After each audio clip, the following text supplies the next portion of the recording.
General Torre, pagpasensyahan nyo na, hindi ko pwedeng hindi itanong. Lalo na po ngayon nga, ay ngayong araw, iginawad na po ang 4-star general kay General Nartates bilang PNP chief. At naroon pa rin yung issue ng, retired ka na ba talaga?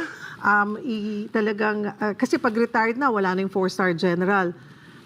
Ano po ang inyong reaksyon dito nga sa paggawad na ng palasyo kay General Nartates ng 4 stars?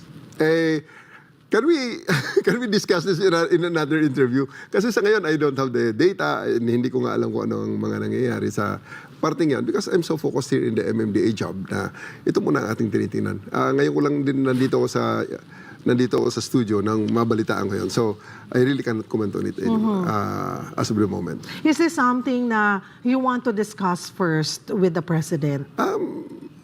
Tingnan muna natin ang mga... Let me think about it, no? Let's just discuss this in another interview. Babalik Huwag kayong mag-alala, babalik tayo rito. Promise ha, babalik Yes, ka po ma'am.